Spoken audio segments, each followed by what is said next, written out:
K-Rock Mid-Atlantic Rock Communities. Welcome back to Behind the Bands.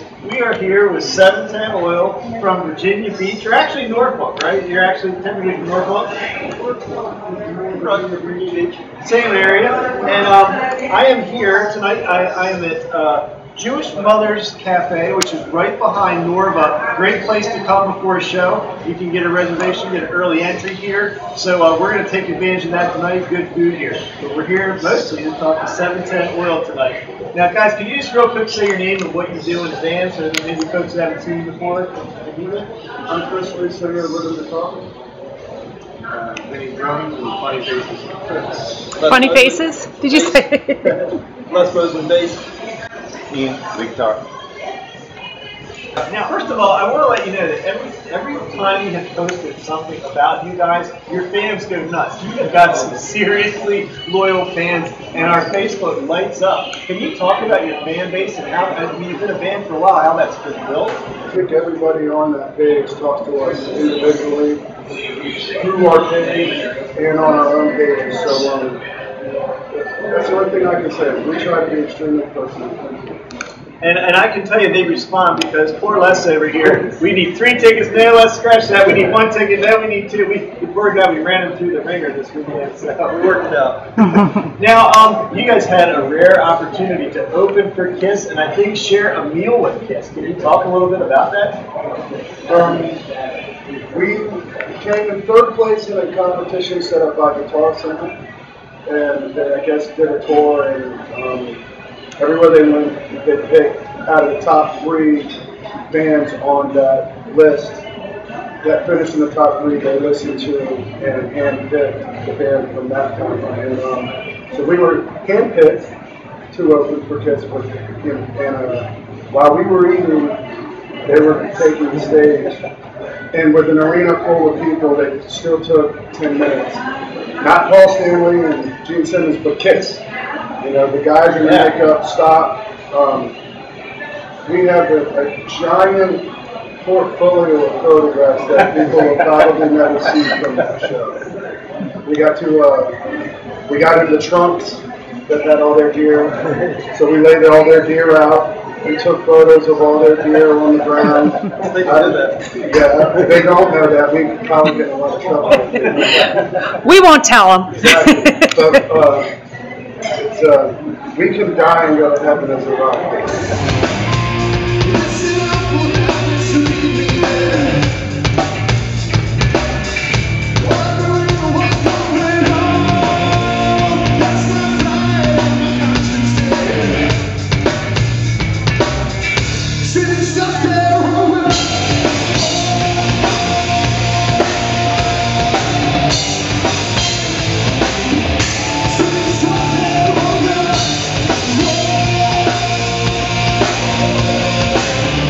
I noticed you guys had like an interesting, you have a lot of interesting photos that appear on your website. And I noticed a bear that appeared on a t-shirt. Is there any kind of, in fact, it looks like a teddy bear. This is what I'm talking about here. And Miss Marr's going to be scoring hers tonight too. Tell me about the bear. The bear is basically I went to Bear's World Tour. And I noticed all the bands were doing more comical rock and roll kind of t-shirts, or more age-appropriate kind of t-shirts, because our other t-shirt has a robotic half-naked girl on it. So it was kind of more inspired by the Band's World Tour movement, and the type we wanted to be able to shed light on that genre of music.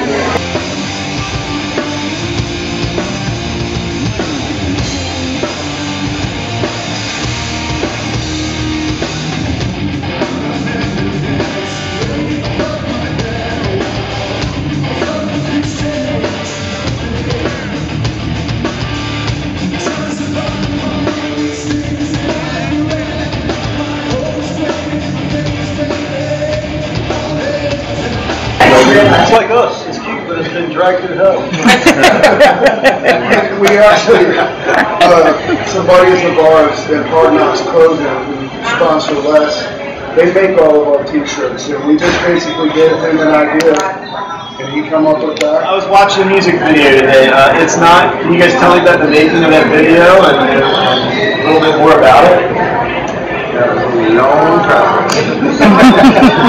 It was fun though. I guess the house is probably, what, 200 years old? It's one of the first Victorian houses in our county. And we shot it all day. I think Ian had a broken foot. Ian had a broken foot, so you don't ever see his, you don't see below the knees with Ian because he had a broken foot in that whole business. And I also think we had a gig that night, so we did that video shoot that morning and then wasted like 2 hours away. To Richmond. Yeah, and played that night. So it was an interesting. We're kind of new to you guys, and we loved hearing the acoustic stuff last night, and I picked up the album last night, and today I was listening to it, and I'm listening to the song Answers. And I had a question. Who are you talking to in the song, or who are the lyrics talking to? It wasn't toward a specific person. It's just kind of relate to being angry and upset about a situation. And no matter how much you gave, there's not an answer. It was a cool song because I just kept trying to read into it, and I guess it's one of those songs that can come out to you. It's probably mean a lot of different things to a lot of different people, and that's why I was curious to ask you that. And that's kind of part of, when I wrote the song, I was angry about the situation, but wanted to put it out in a way that other people could be angry about their own situation, but not tie it into my situation, so that it would be true enough for them to find their own anger and answers within it. It's a pissed off song. Now, the other thing we were able to pick up last night were some 710 oil stickers, and I've noticed that they make their way around. So I want to ask you, where's the weirdest place you've seen one of your stickers show up? Or a place that's interesting. We're actually thinking about starting a contest on that, actually, to see. It's funny you hit on that, because we're looking to do a contest to see where you can find the weirdest place to put the sticker. I don't think it's so much as weird. It's still very cool for us to go into a bar and see that they have our sticker. It's very cool to go into a bar that doesn't allow that, and our stickers are up. It's very cool to be driving down the road and 2 hours away to see our sticker on a car, and that's happened. And so we're still flattered. I think those are things we'll always be flattered by. To see our sticker anywhere is cool. See it on the back of a hearse. I guess Yeah. That's the weirdest place I've seen stickers. Well, that's pretty unique. She says it's all in my head. She thinks it's better unsaid. She wants to be that I want to be. She needs to know that Now, this is a big military town. Do you have a big military following because of where you're located? Or Yes. There we go. They get the point. Well, and that's kind of it's a positive thing. We have fans that will go out on a boat for 6 months, and our CD will make the round on a boat. It's not going anywhere. They're out in the ocean for 6 months, and when they come home, the whole boat is now set into long.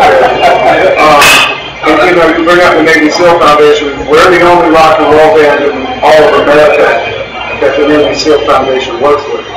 So, and tell us a little bit more about that. Because I'm not really familiar with it. What is it? Well, it's a foundation that raises money because the SEALs are, obviously everyone knows after the Osama bin Laden capture that they're from here. So it's a foundation that takes care of their families while they're gone. They're gone a lot. We've publicized everywhere. We have some of the best SEAL teams. We do have the best SEAL teams in the military right here in our backyard. I can say they are better. And because we were working with them before the spotlight was put on them. Actually, we were working with them when all that was going down 2 weeks before. It was kind of cool because we were getting not information, but just enough to know that, hey, this is going to take a little time to put together because something's going on. We had yeah. we had to postpone it, and little did we have any idea that they were hunting Bin Laden. And that's a reality. That's what was going on. Yeah, that actually happened before the show. So then the guy I was working with encouraged me. Now you know why it's so hard to put this thing together right now. And since the light has been shed on them, everybody wants to work with them now, and they're not that kind of thing. And they have the people that were there before, and they've decided that they're only going to work with the people that were there before they were quote unquote famous. So we've been lucky enough to do that. We still work. We do a lot of stuff for Relay for Life as well. We play with them every single year. What do you guys have coming up? Are you writing? Are you touring? What's going to happen for you guys right now? Everything is. We're trying to do something. I think once we get through the summer here, we've hooked ourselves up through summer, and I think after summer, and possibly in the fall, we'll have a better plan of where we're going to go from that point on. Studio is definitely going to be taking place within the next year. There'll definitely be a single at the very least. We'll start pumping out singles until there's at least an album to put together. But we plan on to simultaneously play heavily and tour pretty heavily within the next year. Now, where's the best place for folks to go to find your music, your social media? Because you're all for it, ready to respond. Where's the launching point for It's probably right now on Facebook, but you can find it on Twitter. We're iTunes, but we're I guess not Twitter friendly, so we're running Twitter. For some reason we're slow on that, There seems to be a more personable, exactly. Twitter, we don't feel like we can talk. You know, Snapchat. Yeah, and with Facebook, we can actually, these guys are messaging us, so it just feels more personal. And that's like you were asking earlier. We're one of the bands. We've been stuck. 710 oil. Look for the stickers. Find them around. They're a shiny silver sticker, and see where you can see those. And make sure you see these guys live and out on the road. I'm K-Rock from Mid-Atlantic Rock Reviews.